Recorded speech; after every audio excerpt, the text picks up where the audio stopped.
Hello everyone and welcome back to my channel. For those of you who are new, my name is Sarah and I'm so happy to have each and every single one of you here to join me in a brand new video. As you can tell from the title, this is my top 10 hair care tips. Hair care is really important to me. It's something that I take so much pride in and it really transforms somebody. Like, I love watching hair transformations because it's like, wow, you know, it really just changes their whole look. And of course, just like taking care of your skin, taking care of so many different things, hair care to me is so important. And I felt like this was a video that I probably should have done a while ago because I get asked a lot about this, but I figured, you know what, I woke up today and I really wanted to do this for you guys. I really want to share all of my knowledge with you guys as much as possible. So if you want to know what my top 10 hair care tips are, then please keep watching. So just a quick disclaimer, I am not a professional. I don't consider myself a professional stylist or anything like that. I just am a girl that knows my hair really well. I know a lot about hair care, but again, just to put that out there, by all means, I am not being a professional here. I'm just sharing what has worked for me, what has worked for my hair type, and what are things that I've learned along the way. One of my good friends is a hairstylist, so I always feel free to ask her, and I've done research. But most importantly, besides asking, I learned on my own. There's so many times it was like a trial and error, and I feel like to perfect something, you kind of have to go through phases. That's like makeup. I mean, some people can just pick up a makeup brush and be amazing, and some people it takes years. That's like me. And at the end of the day, that's totally fine, but this is why I'm here again. I just want to share my knowledge, but I just wanted to put that out there because I don't want anyone to assume that I am a professional, because I definitely am not. If I was, I would let you guys know. So before going into my first tip, I have to tell you a little bit about my hair, and that is gonna go into my number one tip. So as you can tell, I have really thick hair. Number one assumption, I have extensions. No, I don't. I am not against extensions. One of my good friends, the girl I mentioned to you before, her and her partner, they're both my friends, have a hair extension company. So I root for them. And if I said I wanted hair extensions, I think they would literally slap me and be like, what the hell? And so, but I did wear it along the way when I really want to grow my hair out, because I have really thick hair and my hair is easy to curl, it's easy to straighten, which is great. But for me, it honestly was my biggest pet peeve when someone would butcher my hair. And I'm not talking about cutting it short, okay? This is what I'm talking about. My first tip, going to a stylist that doesn't thin out your hair to the point that it really butchers it to you can't grow it out anymore.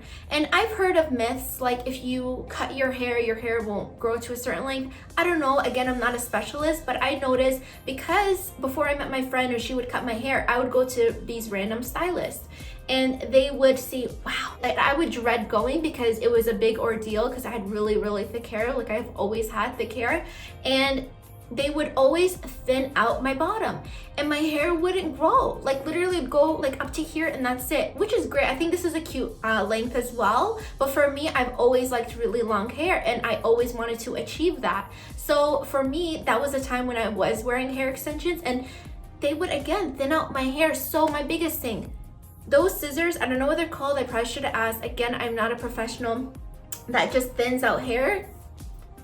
I hate those. To me, I've had the worst experiences and I've realized my hair just doesn't grow when they use that. So I'm very thankful that I have a stylist that likes my thick hair and that understands that what I want is to just keep my length, keep the thickness. It's ridiculous to have really thick hair on top and thin on the bottom, and that's exactly what they would do, and it just looked horrible. Like I feel like I've had the worst hair in the past, and I really wanted to learn so much about hair because I hated every time I got it done or cut. So for one, again, please watch who you go to and how they cut your hair, because if you really want your hair to grow or just be healthy, just to thin it out too much, there's other ways to do it without doing that, if I may say so myself. So that is my number one tip, and it really is near and dear to my heart because it butchered my hair. Heat protectant, heat protectant. I cannot stress to you enough how heat protectant it is so important. I can't live without it. You don't have to buy the best of the best. All I'm saying is just use something. I used to grab, I'm Canadian, there's a Shoppers Drug Mart. I'm sure CVS or Walgreens, if you are American, have this. It's the Schwarzkopf. I don't have it with me because I switched, but I'll show you what I use. It's the heat protectant spray. It's honestly amazing, and it was drugstore price, so I think it was like $6 or $7. Sometimes it would be even cheaper if it was on sale. And it worked great and it lasted me forever. It is just so important. I really wanted to say that because to me, there's nothing wrong with overprotecting your hair. And at the end of the day, if you see steam coming out, I mean, if it's to a certain extent, there might be something wrong, but I've always learned it's the products that you used prior to that are working. I use, and I've talked about this when I did my hair tutorial, when I curled my hair, is the Olaplex bonding oil. I've had this now for, I want to say 9 months, and I use this all the time. I use this before I dry my hair and before I curl or straighten my hair, and a tiniest amount on my ends after. Again, it is so important, but it is a heat protectant. It helps your hair. It really has transformed my hair and has really made my hair really good. And you know, I dye my hair sometimes, not all the time. I've recently dyed my hair. This is a level 3 and 4 mixed.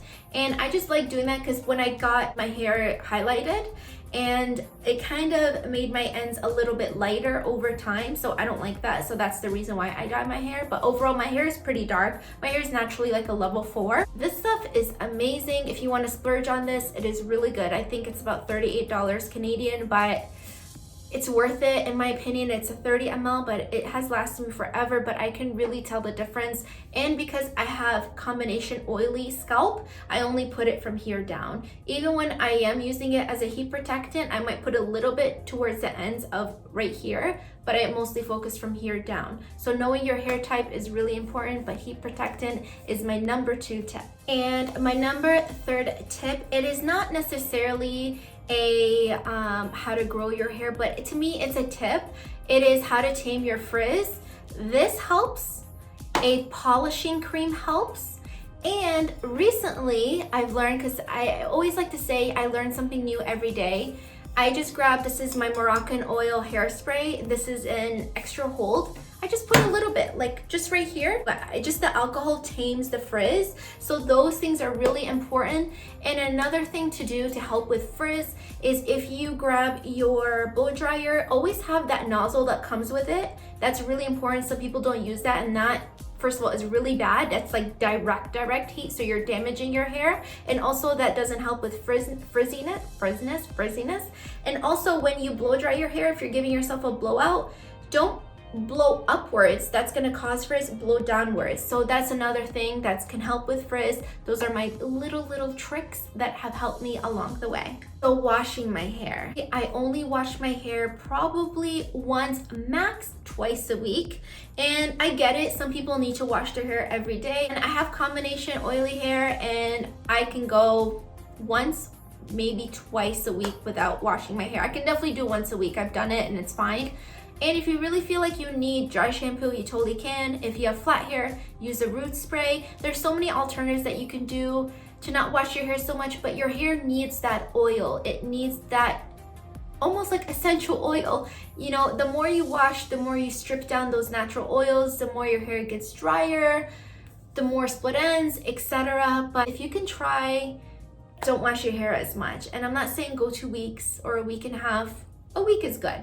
And again, sometimes if I feel like I need to, I definitely, like summertime, you know, it's really hot out or whatnot, I definitely do the twice a week. I think it's fine. But to do it every day, my point of this is I feel like it's not good, but that has definitely helped with my hair care, made my hair shinier and not in the oily type of way, just really healthy. And I really wanted to share that with you guys. Next tip is dyeing your hair. So if I dye my hair, like I just said earlier, I did like a level 3/level 4 hair color. I always go professional, but I always never go like every couple months. I feel like I don't need it. I do maybe max like once, maybe twice a year. I feel like even though I'm going darker, they know darker is healthier, they say, or shinier, it's still not good for your hair. So I just feel like twice is maybe my max. And I get it, if you have gray hair and you want to touch it up, that's totally fine. So in my opinion, just over processed hair, over dyeing, over bleaching isn't as good, and it just makes your hair look dry and not healthy. So that is my other tip. I know if you have watched any other video, they will always say trim your hair. I 1,000,000% agree with that, because you could have the longest hair, and then if you get to the bottom and it's really dead, what is the point? What is the point of you holding on to that 1 or 2 inches? Trust me, it's not worth it. I recently cut my hair and I cut 2 inches off and it felt great. First of all, my head felt not as heavy, and number 2, I know when I style it, it just looks better. And number 3, if you're trying to grow it, if it is number 3, if you're trying to grow it, you need trims. Like, my hair doesn't grow if I don't trim. I'm sorry, I really believe in that. My hair grows so much faster when I trim it. So please trim your hair. That is one of my biggest advice. It's not worth the inch to save it. If you get that haircut, again, it's a transformation. It just looks so much better, and trust me, you will thank me. So for my next tip, this is my theory. I kind of came up with this term, heat on heat. I have this interpretation on it. So I never, let's say I got out of the shower, I dry my hair with a blow dry. Again, not a blowout, just drying it. I personally cannot sleep if my hair is wet. I get a massive headache. But if you can, and the less heat, great. For me, I can't. So I just do that and I dry it, and then I'll sleep. The following day, that's when I style it. For one, my natural oils have kind of came through. It'll hold the curl, or the straightening kind of tool just kind of glides on very nicely. And number 3, it's not over damaging your hair. You let your hair breathe. It's been cooled off a little bit, and your hair is not feeling overly processed after that double heat. So if you can do that, that's great. I've been in scenarios where, let's say I came from work or something and I have an event to go to or something, and I really need to do my hair, I will, and I'll double heat and I'll just take a shower, dry my hair, and then style it. But I really try not to. And if I feel like my hair actually looks better the following day after I style it, after I just let it be. So that's just a little trick, but again, the less heat, the better. But if you can go without drying your hair initially, like how I do, even better. I know that some people just put it in a braid and go to sleep. Again, I can't. Oh my gosh, all the power to you. I get the biggest headache, but that's just me. My other tip is products. Remember how I said knowing your hair type is really important? So with doing so, you know exactly what products that are going to work for you. And my stylist actually recommended this to me, and I can really say this has truly worked for me. Just like how balancing your pH levels in general, it's the same with your scalp. So just because I have a little bit of combination oily hair, I still need a moisture shampoo. Just like with skin, just because I have oily skin doesn't mean I have to stay away from oils. Actually, oil for me, facial oils have worked amazingly for my skin and has really transformed my skin. So it's just about balancing. So 1 week I will use my Rich Color Shampoo Shield. It's the Schwarzkopf pH peptide, I believe it's called, shampoo. I can go more into products in another video, but I just wanted to just kind of give you guys the brief of tips and tricks along the way. Using that has really helped. The following week I will use a moisture shampoo. The following week I will use a clarifying shampoo, and I think it is really important to get all that gunk out of your hair, whether you have oily hair, non-oily hair, dry hair, whatever it is. We all have buildup regardless, and it is very good just to get all of that out. I remember the first time that I used it, I had to rewash my hair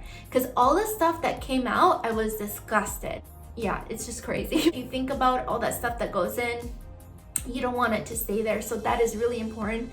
And this might be a lot for some people, but I get asked this a lot. So again, I'm just being very truthful of what I use and what I've learned along the way. So last but not least, my final tip is treatment. Masks. serums, using something to really elevate your hair, whether it is getting more moisture, smoothing out, protecting your hair, fixing damaging hair, whatever your concern is, there are masks out there, there's serums. Again, I always go back to this, and I'm not sponsored, they're not sponsoring this or whatever, but I really am being authentic and telling you guys what I use, and this has really transformed my hair. But treatments, like for example, remember how I said I use 3 different shampoos in a month and then I start all over again? I add a mask to that, maybe once, maybe twice twice a month of when I feel like I really need it. And you will know, I've also kind of made my own mask and it really had wowed me. I can't wait to share that with you guys. But basically, put a mask in your hair. Again, everything that I'm saying doesn't have to be that specific product, like that bonding oil. There's so many serums out there. Use something, especially towards the ends of your hair. It really does kind of tighten everything in the molecule and just kind of makes it stay together, especially after you've dried your hair, after you've styled your hair. It's really important to add that moisture back in after you've put all that heat. Putting the serums and putting all of those masks really do help. So just finding the right one, it might take time, but honestly, Google is amazing. I've always used that as a reference. I've always asked my hairstylist, but there's so many things that you could do. Like even Sephora has this quiz that you can do for your hair, and it will recommend the proper mask for you or proper treatment. But definitely, you know how we pamper our skin, it's really important to take care of your hair in that sense as well. So everyone, these were my top 10 tricks or tips, whatever you want to call it. I really hope that you guys learned something new. I was so happy to do this video for you all. Again, I love hair care, and I'm sure you guys do too, or else you wouldn't be here. But I love you all so much, and like I always say, if you like this video, don't forget to give it a thumbs up. Don't forget to subscribe and hit the notification bell to get notified when a new video is out. I really do appreciate each and every single one of you. It really brings me so much happiness when I see your comments and your likes, and just it makes me happy, and it makes me know that I am doing this for a reason. Whether I can help somebody, just one person, it was all worth it. And again, I love you all so much.